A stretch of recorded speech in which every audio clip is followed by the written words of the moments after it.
Chapter 13, Self-Governance. Quote, "O God, thy sea is so great, and my boat is so small." Unquote. A Britain fisherman's prayer. I recognize that the process of dismantling foundational structures in our lives is very scary and can also leave one feeling very vulnerable. This feeling is normal and should not be suppressed or avoided, as it is an important part of the journey towards freedom and self-governance. Most people will avoid this feeling at all costs, and this is the main reason why the state continues to grow in size and power. It is because most people don't want to experience this level of vulnerability, so they go back to the state, begging it to look after or protect them. I want to provide some ideas that can help the individual to work through these feelings and find the skills to govern the power of I am.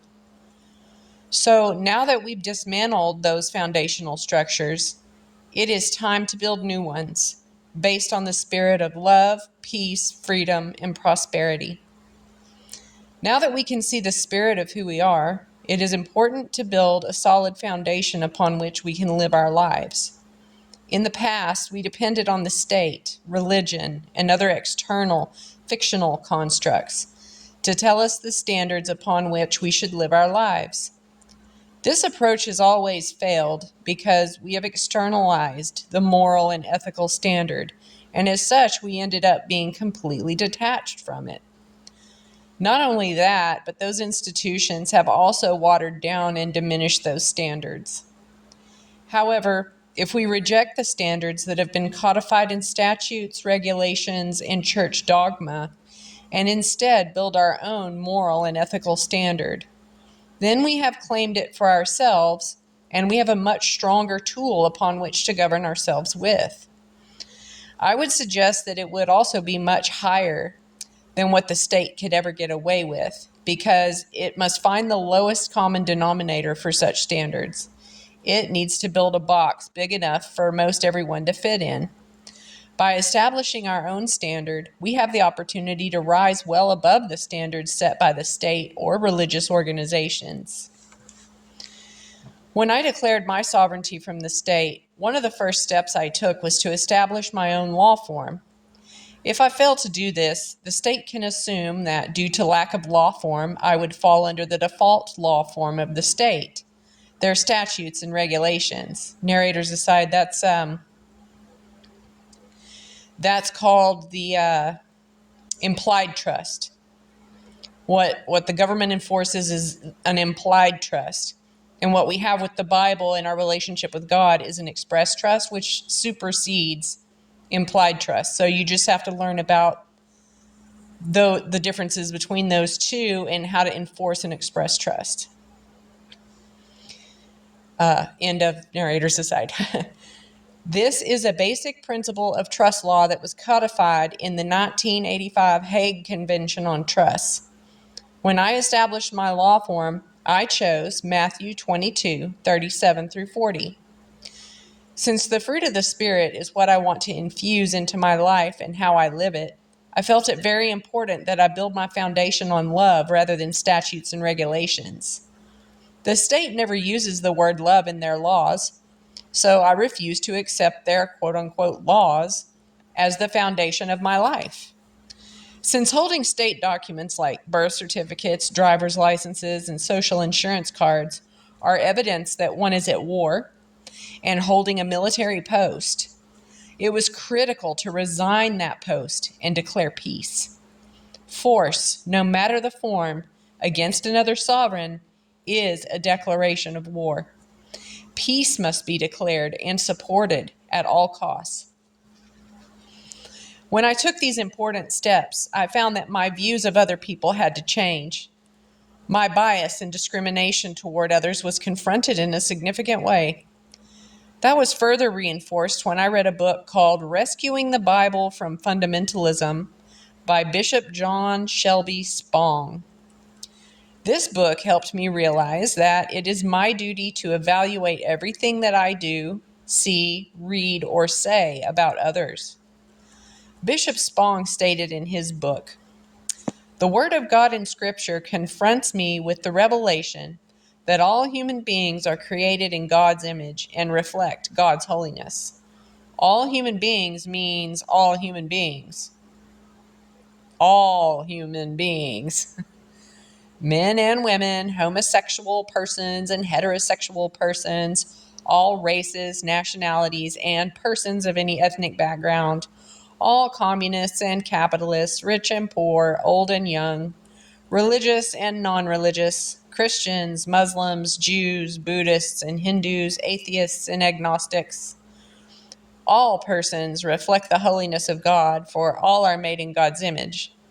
How can I enslave, segregate, denigrate, oppress, violate, or victimize one who bears the image of the Holy One?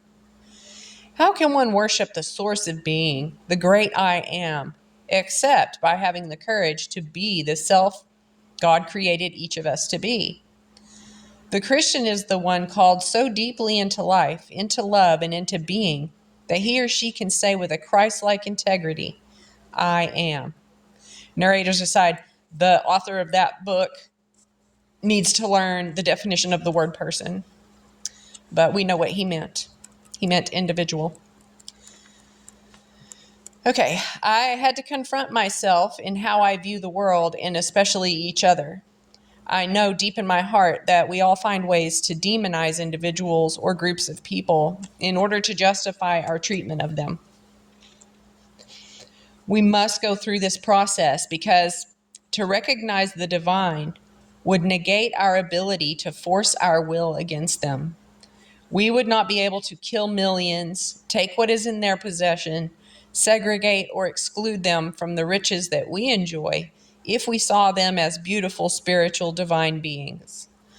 This demonization process has taken place since the beginning of time and is so ingrained in our psyche that we don't give it any conscious thought. To step into the power and authority of I am requires that this behavior be confronted and addressed. It is in our nature to categorize and group things together in order to form conclusions. However, in doing so, we assault and diminish everything or everyone in that group. We fail our brothers and sisters because we didn't spend the time to get to know them and see them for who they are. Instead, we judge them based on characteristics of a group. The danger is that individuals within the group are at a major disadvantage, and great harm is perpetrated when a single individual within that group acts against the others. This is exactly why the state is at war against groups of people rather than confronting specific individuals. The people wearing the masks of the state, media, and other fictional entities depend on our tendency to make these assumptions in order to justify their wars. Have we become so lazy that we are no longer willing to see individuals for who they truly are? Have we become so detached that we are not willing to reach out and bridge the gap that has formed due to our lack of will in regard to doing the work to form healthy relationships? I still struggle with these issues, and it's something I consciously work on to this day. It is not easy. However, when we take all these issues seriously and recognize that we are all divine and should be treated like the sacred beings that we are, then our view of the world must change. And that is what will change the world. If we fail to do that, then a piece of who we are dies in the process. I think John Donne said it best in his 1623 paper called Meditation Number 17. Quote, "No man is an island, entire of itself. Every man is a piece of the continent, a part of the main. If a clod be washed away by the sea, Europe is the less, as well as if a promontory were, as well as if a manor of thy friends or if thine own were. Any man's death diminishes me, because I am involved in mankind, and therefore never sin to know for whom the bell tolls. It tolls for thee." End quote. When we discriminate, even in the slightest way, we harm a piece of ourselves because that harm was done spiritually. The energy of harm does not necessarily have to manifest physically.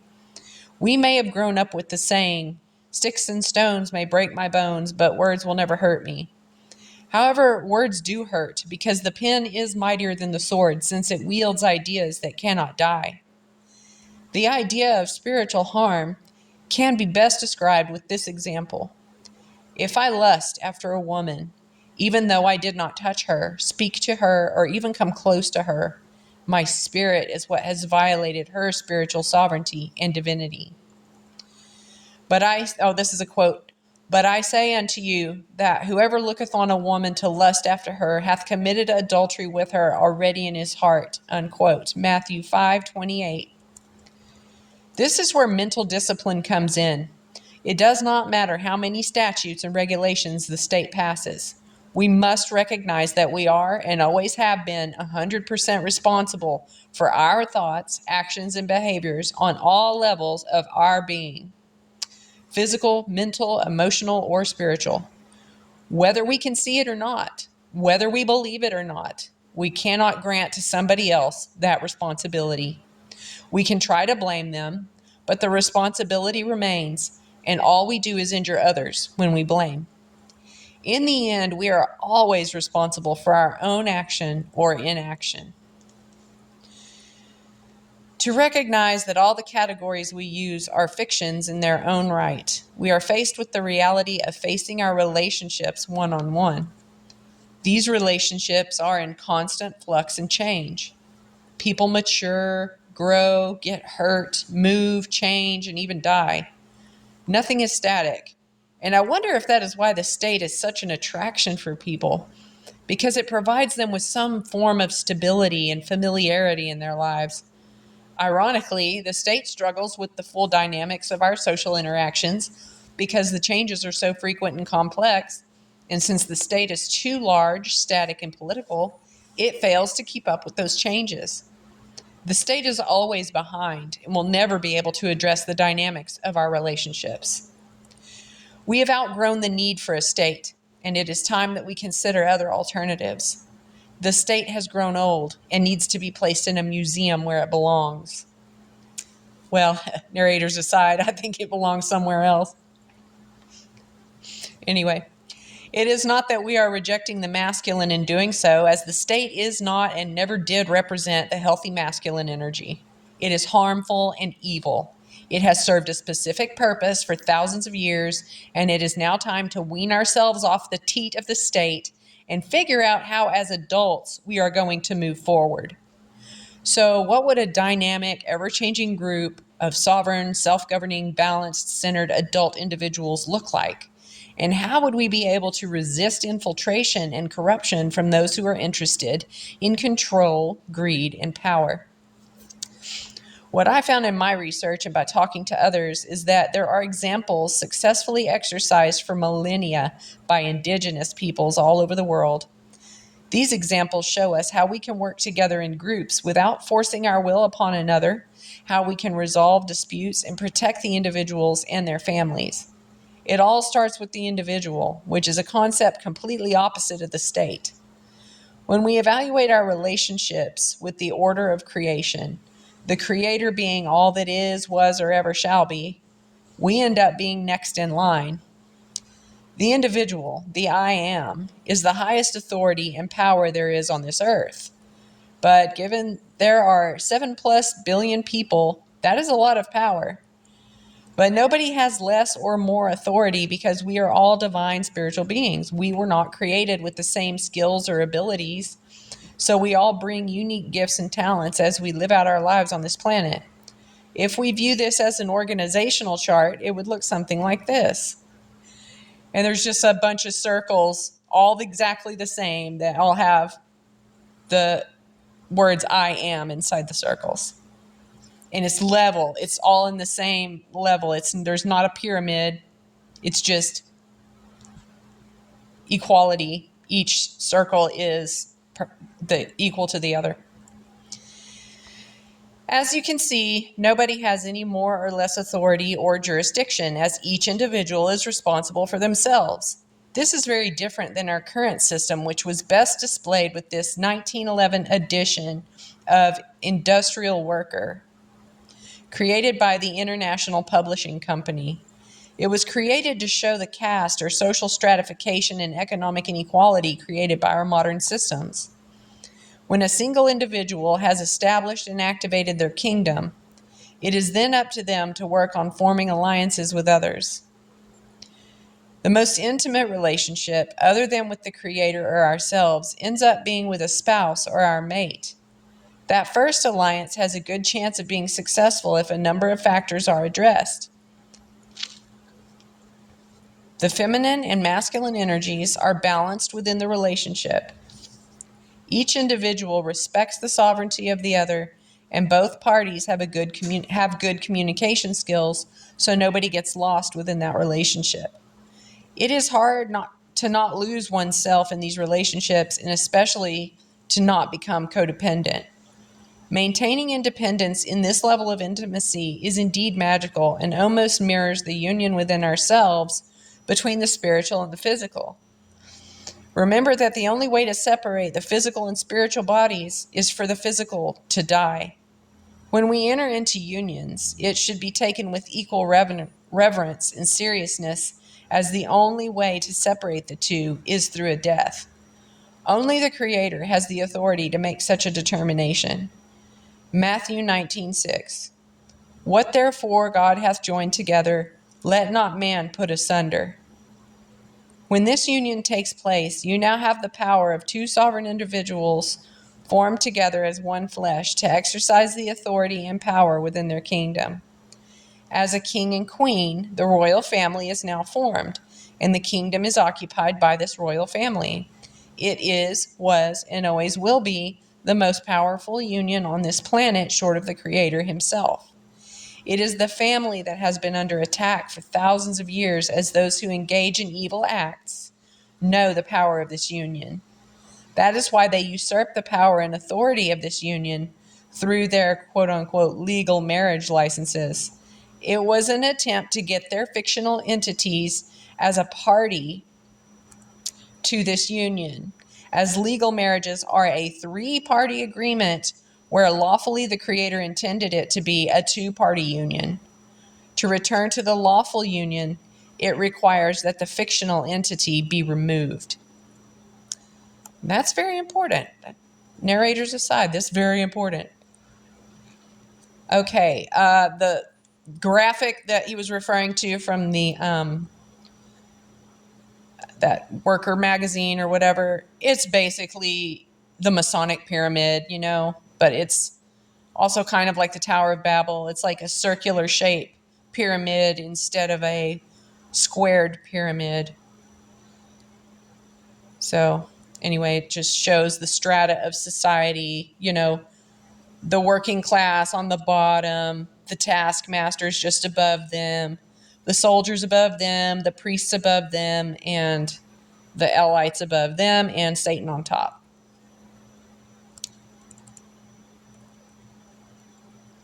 So the graphic for the marriage of two sovereign individuals is a Vesica Pisces. Each of the ovals is an I am, is an individual. And then the ovals come together and form the Vesica Pisces in the center. Okay. When the family unit is formed properly, its sovereignty and authority is assured. It is then up to the family to then form further alliances to find security and support. Other family members, neighbors, and close friends are often relied upon to work together for the betterment of the family. This does require that each member be independent in order to form these interdependent relationships. However, the additional benefit is that should a member of the family not be independent, the family can provide and protect that individual. The reality is we cannot be 100% independent for our whole entire life. We came into this world completely dependent upon our parents, and given our current social and belief structures, most of us will leave this world equally dependent. However, if we work hard to live life properly and we are properly stewarding the divine vessel we possess, there is no reason that we should lose our independence even in later years of our lives.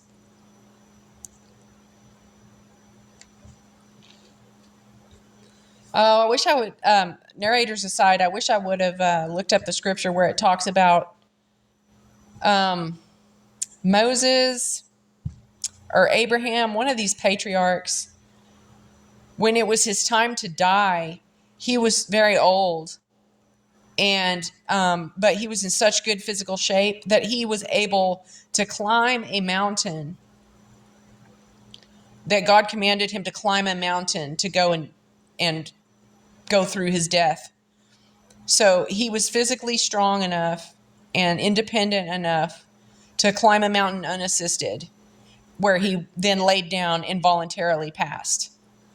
That's amazing. I just think that's awesome, and I think that we should all like pursue that as a goal. Okay. There may even be certain events that happen within our lives that put our interdependence in jeopardy, such as illness or accidents, the results of which force us back into dependency or even into crisis, where intervention is required in order to save our life. We have not always depended on the state to provide that level of security. For thousands of years, our family and community members were the ones that provided the support and at times intervention.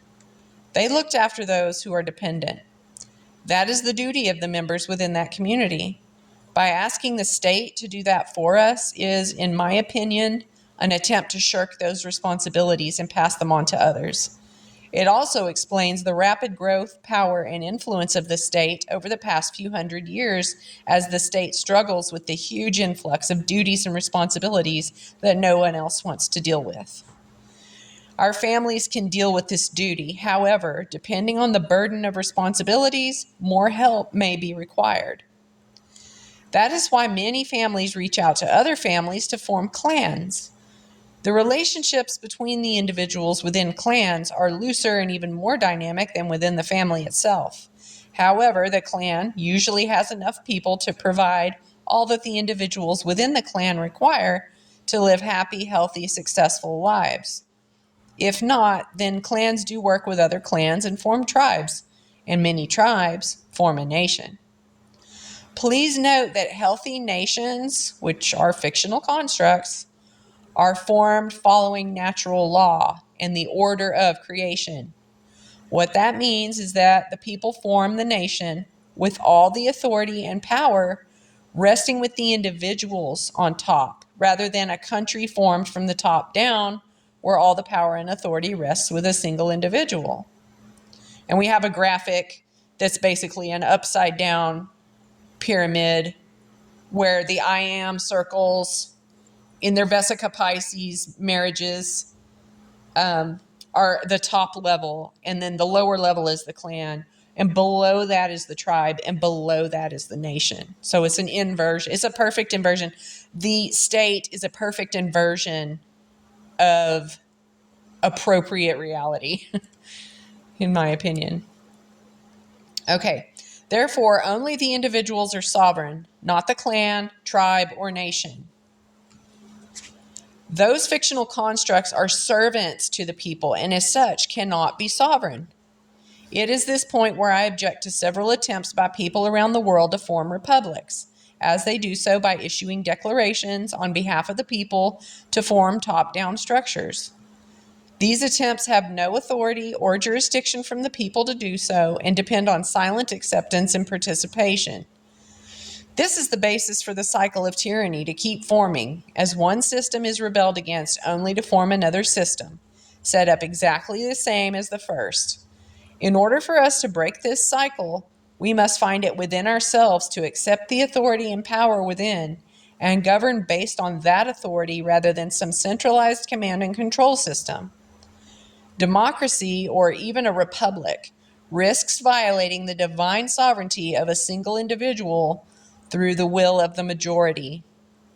Everyone deserves to have a veto should decisions be made that would violate or do harm against the minority. To do otherwise results in the organization devolving to mob mentality. Narrators aside, as we see every day right now, right? Okay. I think it is important to recognize that it is our duty to resolve our disputes with our fellow man. Part of having healthy relationships is the ability to deal with conflict and gain a brother as a result. Moreover, if thy this is a quote. Moreover, if thy brother shall trespass against thee, go and tell him his fault between thee and him alone. If he shall hear thee, thou hast gained thy brother. But if he will not hear thee, then take with thee one or two more, that in the mouth of 2 or 3 witnesses every word may be established. And if he shall neglect to hear them, tell it unto the church. But if he neglect to hear the church, let him be unto thee as a heathen man and a publican. Unquote. Matthew 18, 15 through 17. The church in this context is literally defined as an assembly of the people convened at the public place of the council for the purpose of deliberating. Church does not mean a religious group or building. It is the duty of the people to participate in resolving conflict between our brothers and sisters. If the individual will not hear or see the errors of their trespass, then they are to be treated like a foreigner, stranger, tax collector. To have the people come out from their homes requires that the people participate in the process of deliberating on matters of trespass or injuries. Rather than depending on a private business to provide court services as we do today, it is our responsibility and duty to provide such services. The beautiful thing about the people doing the work is that it cannot be infiltrated by corrupt or greedy people, as it is completely disbanded afterwards. I suspect that only the honorable, fair, and loving people will be asked to deliberate, as we all have a choice as to who will hear our testimony.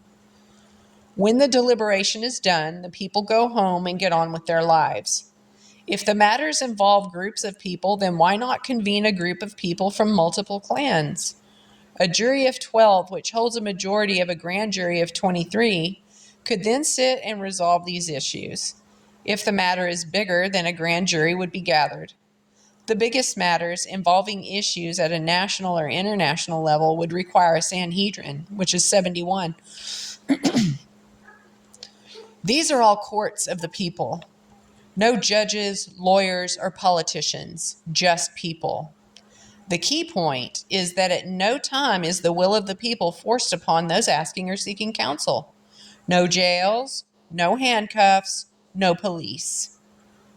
Narrators aside, if you ever look at one of these wild loincloth, bone-in-the-nose tribes in Australia or wherever they still exist, you don't find jails, handcuffs, or police at all. They don't need them. Anyway. The individual can accept or reject the counsel of the people with his own free will. However, he does so at his or her own risk.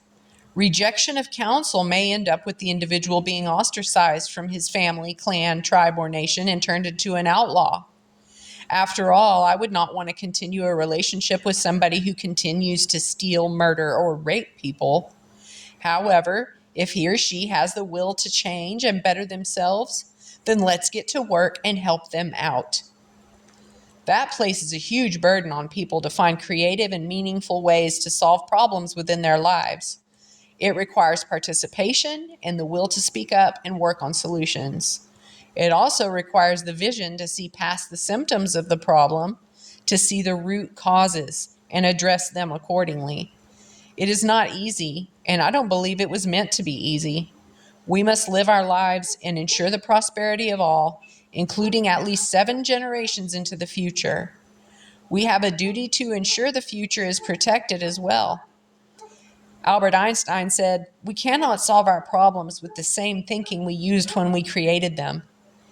I suggest that we cannot solve our problems with the same consciousness we used when we created them. I have no doubt that when more and more people resurrect themselves and accept Christ consciousness, the solutions will present themselves brilliantly. I have complete faith that we have enough brilliant people to solve the problems of the world, despite the attempts of the greedy, corrupt, and sick to prevent it from happening. Every day, more and more people are finding the courage to engage at this higher level of consciousness, despite the risks, fear, or consequences. Courage at that level will change the world for the better, and I am deeply encouraged by it all. There are many out there that have a hard time with what I'm proposing. What about all the murderers, thieves, and rapists out there? How can we fight this evil without using force? To be clear, violence cannot be resolved through violence, as it ends up only being self-fulfilling prophecy should we choose that route. Only love, compassion, and empathy can break the cycle. Leo Tolstoy best said it when he wrote, "Those who neither struggle against violence nor take part in it can no more be enslaved than water can be cut. They can be robbed, prevented from moving about, wounded, or killed, but they cannot be enslaved. That is, made to act against their own reasonable will." Christ also said it this way, quote, "Then came Peter to him and said, Lord, how oft shall my brother sin against me and I forgive him? Till 7 times? Jesus said unto him, I say not unto thee until 7 times, but until 70 times 7, unquote, Matthew 18:21 through 22. And this is another quote. And if any man will sue thee at the law and take away thy coat, let him have thy cloak also, unquote, Matthew 5:40. The previous quote about the 70 times 7, that goes back to Lamech, which is like in Genesis, like this super ancient patriarch. He did something. It's not very clear exactly what he did in the Bible, but he did something to smite some young man, maybe his son or something, I don't know. But he murdered someone in some way. And the thing he said was like, well, if Cain, because Cain had been the murderer, the first murderer, and God had sworn to him that if anybody avenged his murdering, then that avenger would pay 7 times over for that transgression. And so when Lamech, who was a few generations down from Cain, did a murder, he said, well, if Cain was going to be avenged 7-fold, then I'll be avenged 70 times 7-fold. And that may just have to do with, like, I'm not sure exactly where the math comes from on that. It may be from the number of generations. I'd have to go back and count how many generations were between him and Cain. But also, it could involve just the creation algorithm, the, what's it called? Oh my gosh, what is it called? The Fibonacci sequence. I suck at math. I can't figure this stuff out, but like I have an instinct about it, or God somehow helps me understand it. And it's got to do with that, but I can't tell you how. Okay, anyway. For the longest time, I had a really hard time understanding how this would resolve greed without force. I proposed the idea that since spirit created the physical realm, spirit can create anything it needs within that realm. Prosperity results, which drives down the price of commodities within the capitalistic system, since supply outstrips demand. By believing that the physical realm is finite, we inadvertently place a high value on items within the physical realm, resulting in us creating scarcity, which drives up prices. At that point, the law of supply and demand kicks in and results in the price of which we value most being commercially expensive. We turned what we value into capital, which attracts the greedy and their desire to obtain it all. The sad realization is that our materialistic world is a long, long way away from any form of redemption, and there is a lot of work required to turn that around. By recognizing that the only thing of true value is our spiritual expression of love and our experiences here in this physical realm, all the earthly possessions end up being merely temporary. The only true value is the divine spirit that is here to express itself and explore relationships. That is why forgiveness and selfless giving are the only ways to address the evil in the hearts of men. The irony is that the greedy lust and yearn for that which has no spiritual value at all, and that is why they fail to find the kingdom of God within. Only the meek who recognize these truths will inherit the earth after these truths unfold and resolve themselves. Narrators aside, the people that have used violence to destroy my children had better learn this before they pass. I don't think they will. I think they're going in the lake of fire. Anyway, the idea that we can create anything in the physical realm and as such let go of all that we have traditionally considered valuable, like possessions, etc., is an extremely difficult barrier to overcome. This absolutely requires a leap of faith in the Creator and in ourselves and all those around us. To let go of all our attachments to physical possessions leaves us feeling vulnerable once again. If we don't deal with the feelings of vulnerability properly, we risk making decisions out of fear and end up enslaving ourselves as a result. Fear of physical death, theft, or pain associated with the evil acts of others is most likely one of the last and most difficult barriers to overcome. It is often too easy to intellectually justify forcing our will upon others in order to avoid it, resulting in us demonizing love and embracing the very behavior we abhor. The modern court, police, and jail systems are a perfect example of how this manifests. Most readers would agree that the system is broken, but not sure what the solution is. For me, it is clear that the solution is to stop participating with these evil acts. Stop justifying behaviors that use force to address evil acts, and find other alternatives for addressing the evil behaviors of others, and let go of our earthly attachments. How can we resolve all the pain, suffering, and evil without using force? There are tribal stories circulating around for the past few years that talks about this very issue. A healthy family, clan, tribe, or nation would recognize that if a single individual has a problem, the whole group has a problem. Rather than throwing them away in a jail for months or years, these tribal members would drop what they're doing and spend days sharing how much the individual is loved and how their contributions have made a difference to the members within the tribe. The individual is not ignored, but instead loved and helped. There are hundreds of different ways to deal with addictions, anger, pain, greed, and suffering using love and tough love. I firmly believe that the vast majority of people act out because they hurt.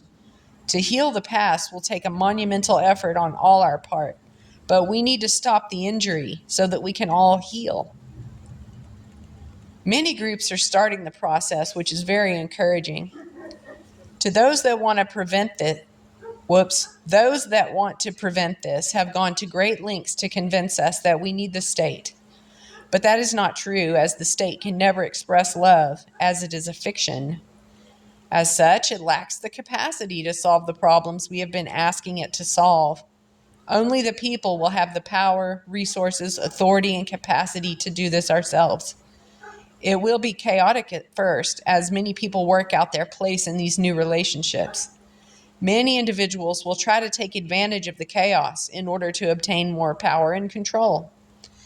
In the end, we must resist the temptation to be saved by some system or organization and find the authority and power within ourselves for salvation.